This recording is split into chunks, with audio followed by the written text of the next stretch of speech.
미국에 백인들만 다니는 교회가 있었습니다. 예배 시간이 됐을 때 그 곁을 지나던 흑인 한 명이 예배를 드리기 위해 그 교회에 들어가려고 하는데 백인 안내하는 사람이 못 들어가게 막았습니다. 흑인은 예배당 밖에서 울고 있었습니다.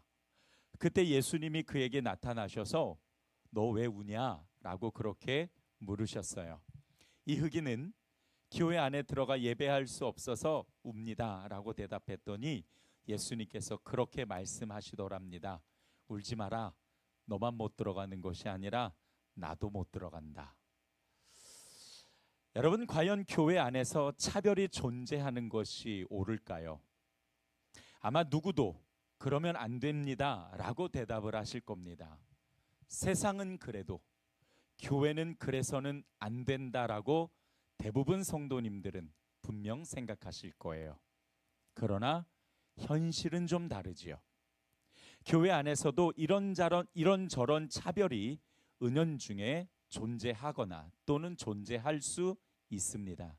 예를 들어서 오늘 본문에 나오는 것처럼 부자와 가난한 사람이 차별당할 수도 있고, 비장애인과 장애인이 차별당하거나 또는 지역을 가지고도 차별을 당할 수도 있고, 그런가 하면은 교육 수준을 가지고도 혹은 재산의 정도를 가지고도 사람을 차별할 수도 있고, 하물며 나이를 가지고도 사람을 나누면서 차별할 수도 있습니다.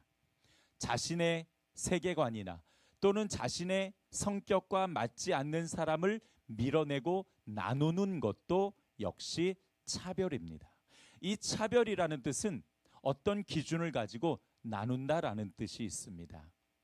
그런데 문제는 그 기준이 선한 목적을 가진 게 아니라 각자의 선입견이나 또는 편견에서 시작할 수 있다라는 거죠. 그리고 더 큰 문제는 바로 그런 차별을 성경에서는 명확하게 죄로 언급하고 있다는 사실입니다. 자, 오늘 본문 구절을 한번 보도록 하죠. 우리 같이 한번 읽어보겠습니다. 시작. 만일 너희가 사람을 차별하여 대하면 죄를 짓는 것이니 율법이 너희를 범법자로 정죄하리라 라고 말씀하십니다. 또 1절을 한번 보세요.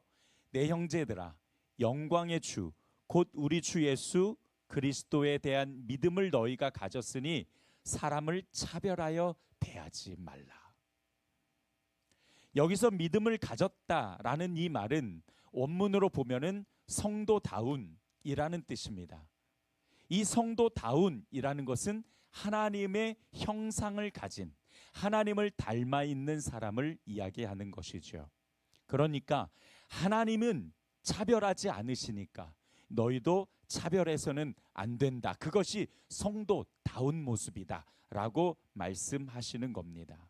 그러니까 차별을 해야 되지 않아야 되는 이유, 그 근거를 하나님으로 둔 것이죠. 오늘 본문 말씀을 보니까 초대교회도요, 이 사람을 차별하는 일들이 많이 있었고 그것 때문에 상처받는 사람들이 꽤나 있었던 것 같습니다. 오늘 본문을 보면 아주 구체적인 예가 하나 등장하죠. 2절로부터 4절 한번 봐주세요.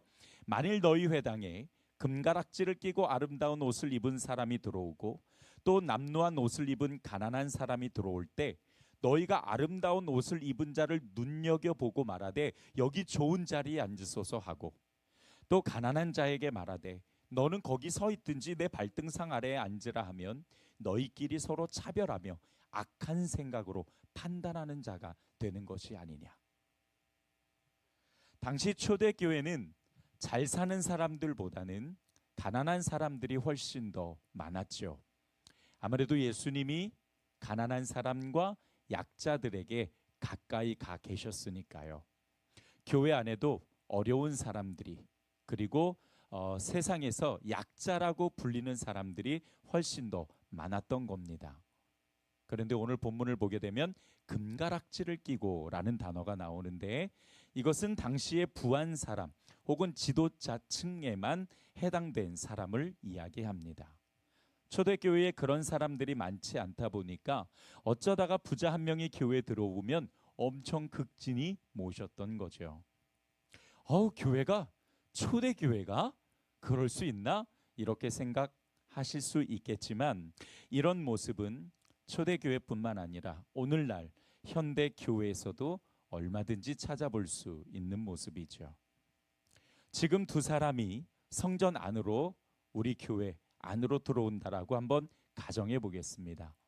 딱 봐도 사람이 참 빛이 나고 품격이 있고 또 옷도 센스 있게 입은 사람이 딱 한 사람 등장합니다. 그런데 뒤에 바로 이어서 남루한 모습에 쾌쾌한 냄새를 풍기는 사람이 성전 안으로 따라 들어옵니다. 과연 우리는 누구에게 눈길이 가고 호감이 더 갈까요? 물론 우리의 이성은 당연히 뒷사람이 더 호감이 가야 되는 것 아닙니까?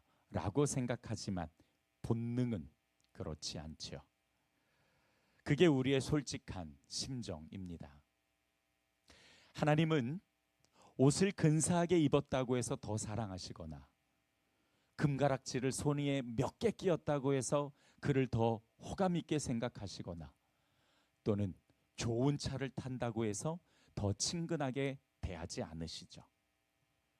하나님 보시기에 사람은 그저 다 죄인일 뿐이고 하나님의 구원과 사랑을 필요로 하는 존재일 뿐입니다.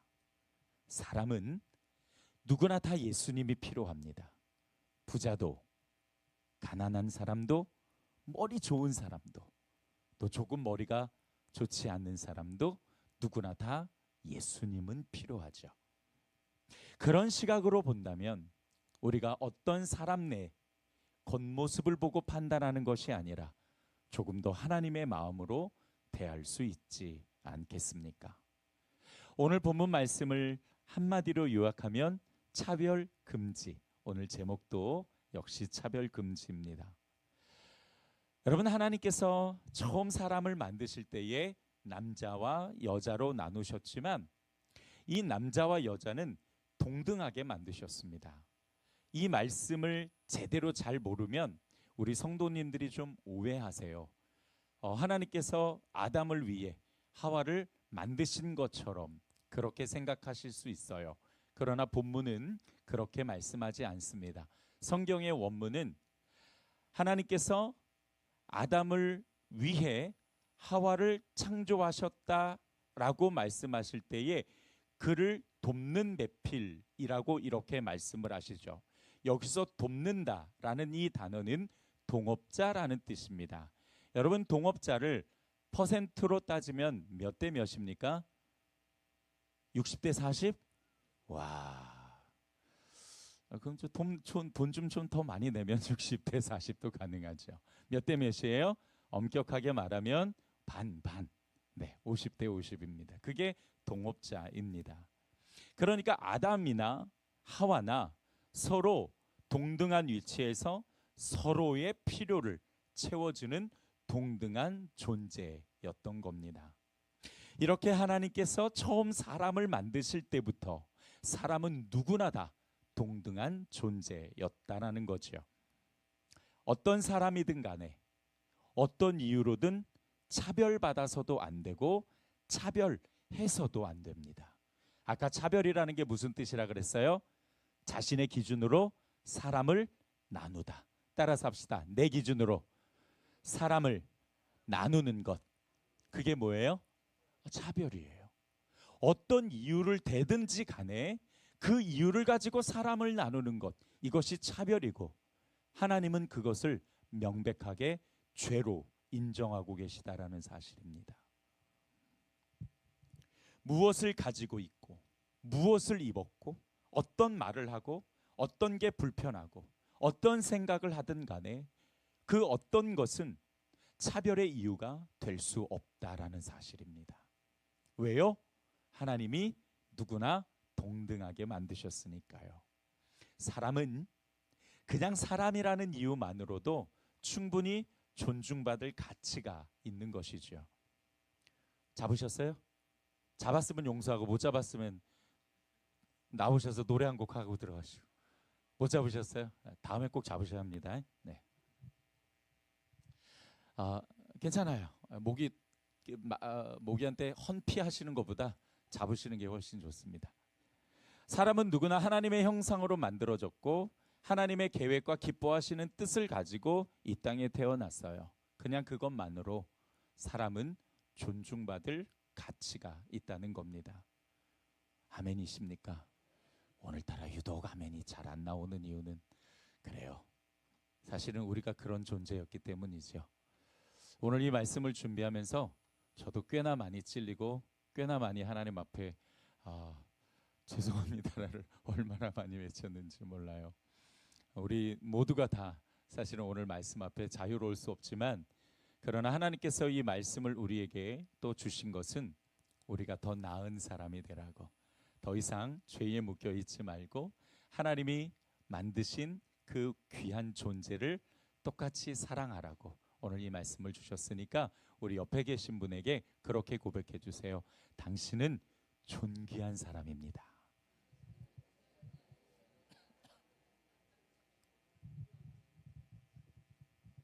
네. 어떻게 존귀해 보이세요?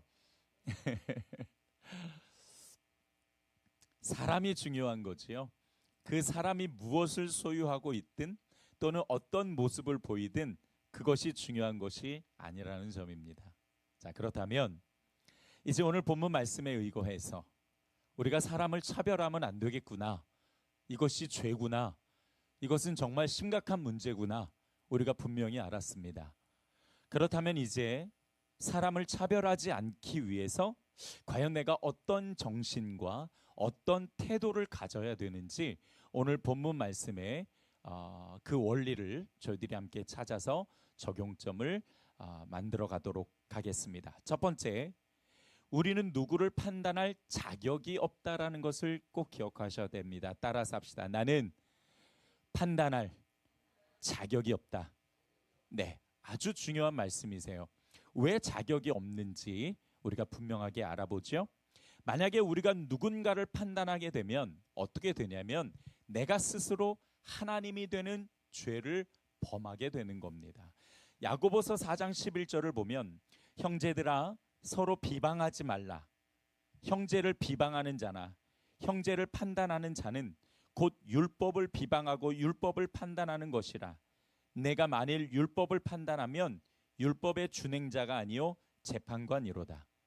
여러분, 율법을 가지고 재판하는 이가 누구십니까? 그렇지요, 하나님 한 분이십니다.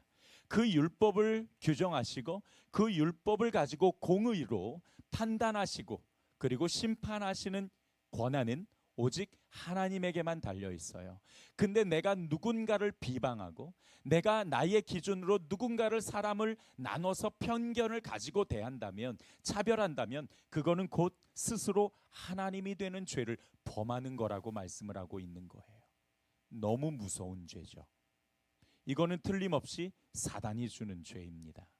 그러니까 다른 사람을 비방하거나 판단하는 것은 우리에게 있어서 매우 경계해야 될 모습이지요. 판단한다라는 것은 다른 사람의 말이나 태도나 행동을 정죄하는 것을 이야기하기도 합니다. 우리는 하나님의 말씀을 준행하는 사람이지 그 말씀을 가지고 하나님처럼 심판하는 자가 될 수는 없습니다. 다른 사람의 말과 태도나 행동에 대해서 죄야, 아니야, 오라, 뭐라 해야 되지? 오라, 그르다.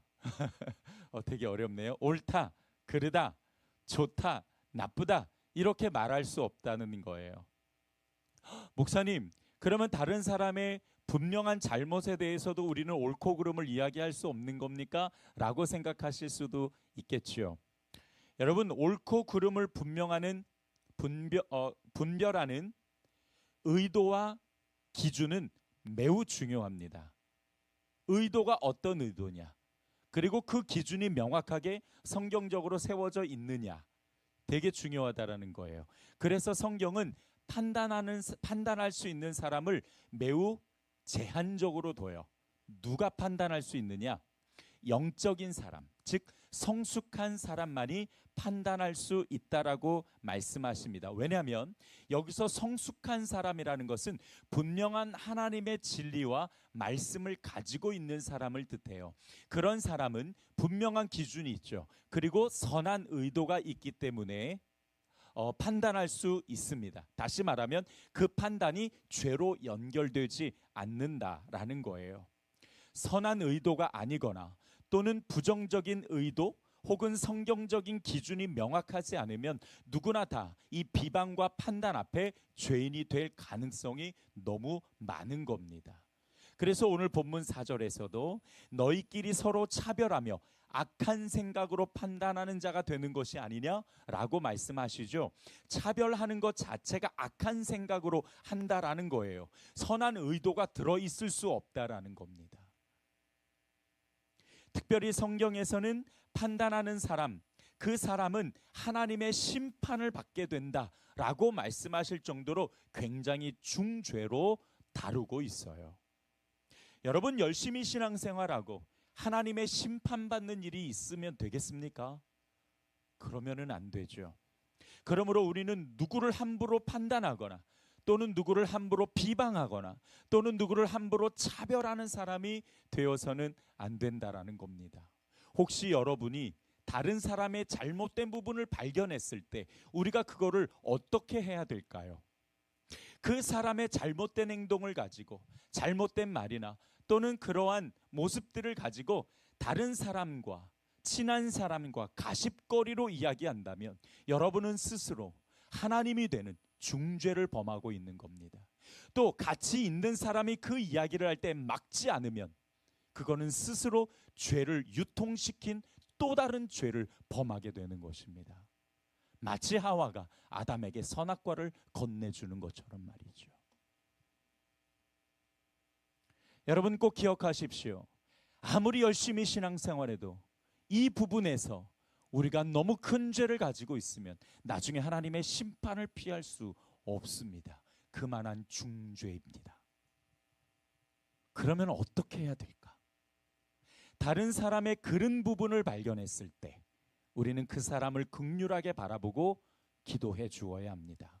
그리고 도저히 저 사람의 행동이나 말이 정말 정도를 벗어났을 때는 성숙한 사람이 찾아가서 이야기할 수 있도록 조치하는 것이 좋겠지요. 여러분이 스스로 비방하거나 판단하거나 또는 나누지 말라는 것입니다. 두 번째로 그리스도 안에 있는 사람은 모두가 하나님의 사람임을 인정해야 됩니다. 자, 따라서 합시다. 우리는 하나님의 사람입니다. 오늘 본문을 보게 되면 초대교회 성도들이 가난한 자보다 부자를 더 대접했던 이유가 나오죠. 그것은 다른 것이 아니라 세상적 기준으로 바라보았기 때문입니다. 세상적인 기준으로 보면은요, 더 많이 가진 사람이 대접받도록 되어 있잖아요. 너무 자연스러운 것 아닙니까? 권력과 명예와 돈을 가진 사람, 성공한 사람이 존경받는 것이 세상의 기준인 것이 틀림없습니다. 요즘 돈으로 해결하지 못할 게 뭐가 있어요? 그래도 저 어렸을 때는 그런 카피들, 텔레비전에서 그런 카피들이 많이 나왔어요. 사랑은 돈 주고 못 사, 이런 거. 근데 요즘은요, 그게 통하지를 않습니다. 사랑 얼마면 돼? 쫙 뿌리면은 그냥 따라오는 게 사랑이죠. 얼마든지 요즘 세상은 돈으로 다 해결할 수 있는 세상입니다. 그러니까 돈 많은 사람이 최고죠. 하지만 하나님 나라에서는 그렇지 않아요. 오히려 세상에서 낮은 사람이 하나님 나라에서는 높임을 받고 세상에서 높은 사람이 하나님 나라에서는 낮은 자리에 앉게 되죠. 세상이 바라보는 기준과 하나님 나라의 기준이 완전히 다릅니다. 여러분, 우리의 시민권이 어디에 있습니까? 이 땅에 있습니까? 하나님 나라에 있습니까? 맞습니다. 우리의 시민권은 이 땅에 있지 않습니다. 물론 우리의 육신은 대한민국 국민으로 있지만 그러나 우리의 진정한 시민권은 바로 하나님 나라에 있는 것이지요. 우리를 성도라고 부르는 것도 바로 우리의 시민권이 하나님 나라에 있기 때문입니다. 그러므로 세상의 판단 기준을 가지고 사람을 바라보지 마십시오. 우리 모두가 다 설사 이 사람이 정말 성경을 벗어나서 그런 일을 하고 그리고 말씀을 벗어난다 할지라도 이 사람 또한 하나님의 사람임을 우리가 인정하고 기다려주는 것이 필요한 것입니다. 우리는 모두가 다 하나님 나라에서 하나님과 함께 행복하게 살아야 될 사람이에요. 그렇기 때문에 여러분 기다려 주셔야 되고 그를 위해서 기도해 주셔야 되고 긍휼히 여겨 주셔야 될 줄 믿습니다. 그러니까 세상에서 조금 불편하고 가난해도 그리고 옷이 좀 남루해도 그리고 누가 봐도 참 어리숙하거나 그리고 센스 있어 보이지 않아도 그 겉으로 보이는 모든 것은 하나님 나라에 들어갈 때 아무런 기준이 되거나 또는 그것이 문제가 되지 않는다라는 것이죠. 우리가 영원히 살 곳은 예수님이 통치하시는 하나님 나라임을 기억하시고 때로는 우리 주위에 참 어려운 사람 있다 할지라도 그 사람을 끝까지 믿어주시고 바라주실 수 있는 사랑을 실천할 수 있기를 주님의 이름으로 축복합니다. 하나님 나라가 내 고향이고 내 집이죠. 그런 시각을 가지고 사람들을 바라본다면 이렇게 될 수 있습니다. 뭐 어때? 따라서 합시다. 뭐 어때? 네, 이렇게 바라볼 수 있지 않을까요? 모두가 하나님 나라를 바라보듯 사람들 바라볼 때에도 이런 하나님 나라의 시각으로 바라보는 성도들이 되기를 주님의 이름으로 축복합니다. 마지막 세 번째로 우리가 사람을 바라볼 때 사랑하는 마음이 필요합니다. 따라서 합시다. 사랑하는 마음이 필요하다. 오늘 본문 8절을 한번 볼게요. 너희가 만일 성경에 기록된 대로 내 이웃 사랑하기를 내 몸과 같이 하라 하신 최고의 법을 지키면 뭐 하는 거다? 잘하는 거래요. 이게 잘하는 거래요. 이웃을 사랑하는 것, 사람을 사랑하는 것이 그게 최고고 그게 잘하는 것이랍니다. 잘한다라는 이 말은 무슨 뜻이냐면 하나님 보시기에 옳다함을 얻는다라는 그런 뜻이에요. 하나님 보시기에 옳다함을 얻는 방법은 우리가 사람을 바라볼 때에 하나님의 그 마음을 가지고 사랑하는 것이지요. 제가 종종 가연이를 이렇게 바라보고 있으면 저희 아내가 그렇게 이야기해요. 발로 이렇게 한번 딱 차면서 그렇게 예뻐? 예쁘죠. 바라만 보고 있어도 너무 예쁘고 사랑스러워요. 근데 저는 꼭 그렇게 기도해요. 모든 사람을 바라볼 때에 이렇게 사랑의 눈으로 바라볼 수 있게 해주세요. 한 번도 상처받지 않는 것처럼.